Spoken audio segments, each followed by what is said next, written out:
សួស្ដីអ្នកស្ដាប់ទាំងអស់គ្នាធ្លាប់សង្កេតមើលអ្នកជិតខាងដែលរស់នៅផ្ទះជាប់របងគ្នារបស់អ្នកទេជាពិសេសអ្នកដែលមិនសូវចេញក្រៅនៅពេលថ្ងៃ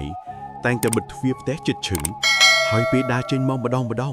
តែងតែយកកន្សែងទៅធ្លុះក្បាលនិងរុំកជិតតើអ្នកធ្លាប់គិតទេថានៅពេលយប់កណ្ដាលអាធ្រាត្រតើពួកគេកំពុងគេងលក់ឬក៏កំពុងតែដោះក្បាលចេញពីខ្លួនដើម្បីហោះស្វែងរកចំណីយប់នេះខៀវនឹងនាំអារម្មណ៍អ្នកទាំងអស់គ្នាទៅកាន់ភូមិដាច់ស្រយាលមួយនៃខេត្តបាត់ដំបងនេះជារឿងរ៉ាវពិតរបស់យុវជនម្នាក់ឈ្មោះរិទ្ធីដែលបានត្រឡប់ទៅលេងស្រុកកំណើតតែបែរជាត្រូវមកប្រឈមមុខនឹងអាត់កំបាំងដ៏គួរឲ្យខ្លាចនិងរន្ធត់បំផុតរបស់អ្នកជិតខាងដែលគេធ្លាប់លួចស្រឡាញ់កាលពីក្មេងសូមបិទភ្នែកហើយស្រមៃទៅតាមសាច់រឿងអាបអ្នកជិតខាងសូមស្វាគមន៍មកកាន់ Channel ឯកសារពីលយុគរិទ្ធីបានចាក់ចេញពីស្រុកកំណើតទៅធ្វើការនៅភ្នំពេញជិត5ឆ្នាំមកហើយឆ្នាំនេះដោយសារបានច្បាប់សម្រាលច្រើនគេក៏សម្រេចចិត្តចុះទៅលេងយាយចាស់របស់គេផ្ទះយាយរិទ្ធីជាផ្ទះឈើកម្ពស់2ជាន់សង់នៅដាច់ពីគេបន្តិចក្បែរមាត់ស្ទឹងសង្កែបរិយាកាសនៅទីនោះពេលថ្ងៃត្រជាក់ស្រួលតែពេលយប់វិញគឺស្ងាត់ជ្រងំឮតែសំឡេងសត្វយំនៅជាប់របងផ្ទះយាយរបស់គេមានផ្ទះតូចមួយទៀតនោះជាផ្ទះរបស់ស្រីលក្ខកាលពីរិទ្ធីនៅរៀនវិទ្យាល័យស្រីលក្ខគឺជានារីស្រុកស្រែដែលស្អាតជាងគេក្នុងភូមិសម្បូរស្រអែម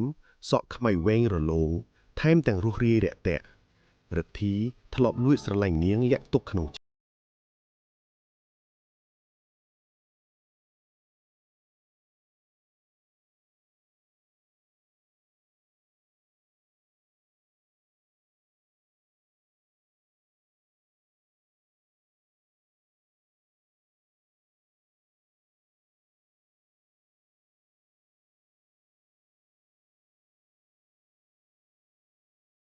រូងខ្មៅ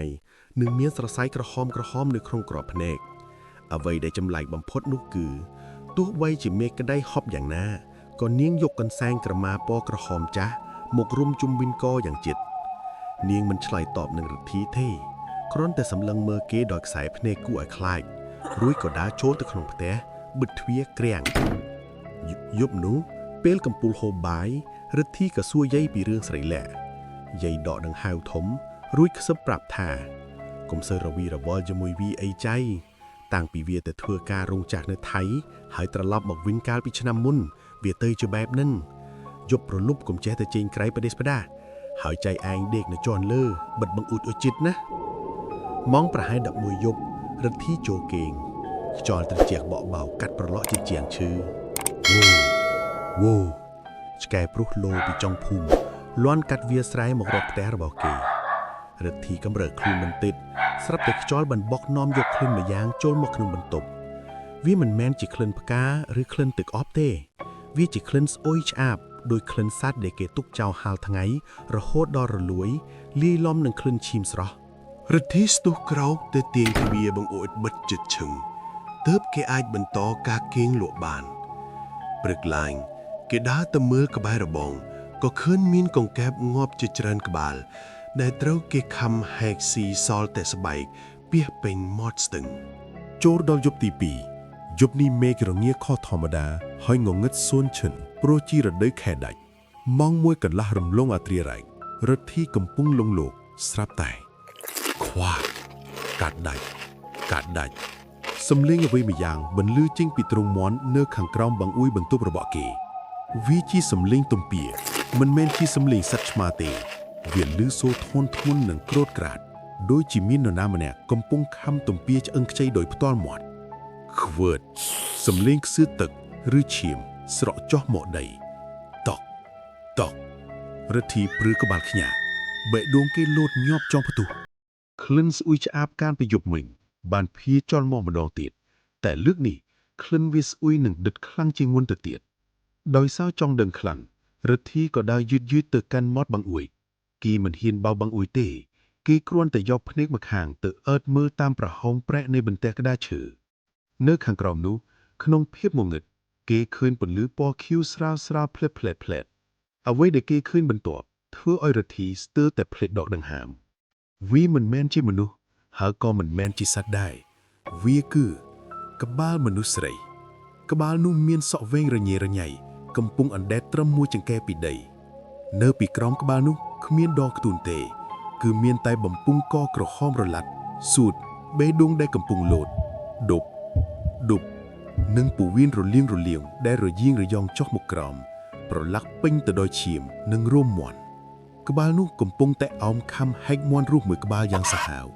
ឈាមខ្ទាតប្រឡាក់ពេញមុខរបស់វារទ្ធីញ័រជើងរហូតទប់លែងចុងជាប់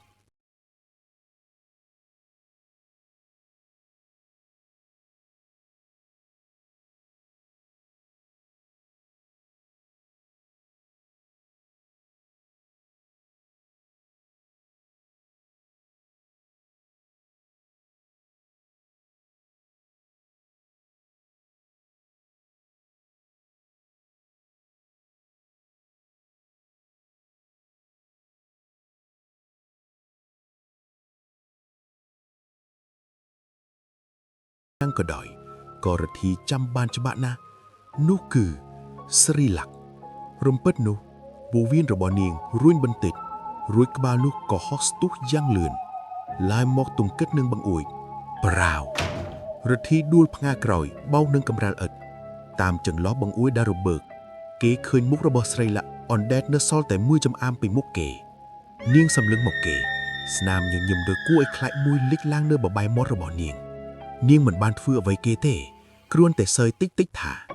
ហេហេហេរួចក៏ហោះរលេចុះទៅក្រោមបាក់ទៅក្នុងភាពងងឹត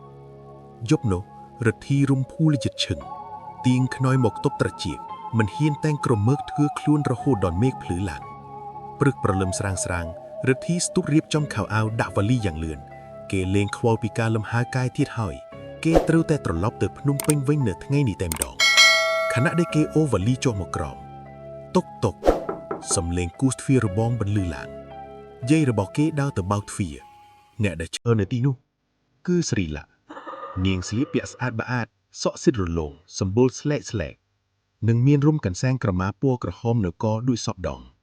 ក្នុងដៃរបស់នាងមានកាន់ចានស្រាក់មួយនាងញញឹមស្រទន់មករកយាយរួចក្រឡេកមេឃមកមើលរទ្ធីដែលកំពុងឈរភ្លៀកមុខនៅចន្ទាក្រោមយាយឃីងធ្វើស្ងោរមាន់យកមកផ្ញើ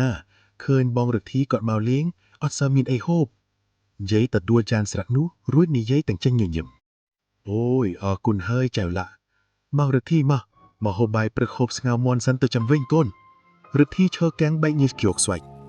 គេសម្លឹងមើលចានស្ងោរមាន់នោះរួចសម្លឹងមើលមុខស្រីលក្ខណ៍នាងកំពុងញញឹមគឺជាស្នាមញញឹមដ៏ព្រឺព្រួយតែមួយដែលគេ